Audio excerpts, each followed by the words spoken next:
আসসালামু আলাইকুম। আমি একজন রেমিটেন্স যোদ্ধা। আমি ওমানে থাকি।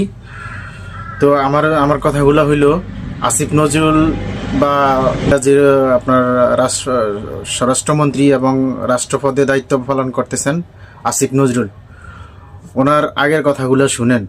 আমি যদি কোনোদিন কোনো মন্ত্রণালয় বা কোনো দেশ পরিচালনার দায়িত্ব পেতাম, আমি জানি না আমি চেঞ্জ হবো নাকি ভবিষ্যতে, বা যদি কোনো পেতাম, জীবন দিয়ে কাজ করতাম খালি মানুষের হৃদয় জয় করার জন্য। মানুষের হৃদয় জয় করা মানে আল্লাহর হৃদয় জয় করা।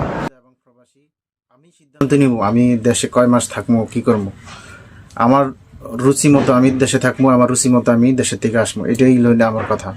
কিন্তু উনি যেই পদক্ষেপগুলো নিচ্ছেন বা যে সিস্টেমগুলো চালু করতেছেন, এগুলো আসলে কখনোই কাম্য না।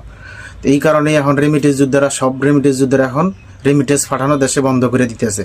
তো এটা কার জন্য হইতেছে? এই আসিফ নজরুলের কারণে হইতেছে। আমরা চাই উনি এই সিদ্ধান্তগুলো পরিবর্তন করুক এবং দেশের রেমিটেন্স যোদ্ধাদেরকে সম্মানের সাথে দেশে আসার জন্য যেই প্রস্তুতি নেওয়া প্রয়োজন সেটা করুক। এটার জন্য আমরা সবাই চাই। আমি একজন রেমিটেন্স যোদ্ধা হিসাবে। আসসালামু আলাইকুম, সবাই ভালো থাকবেন।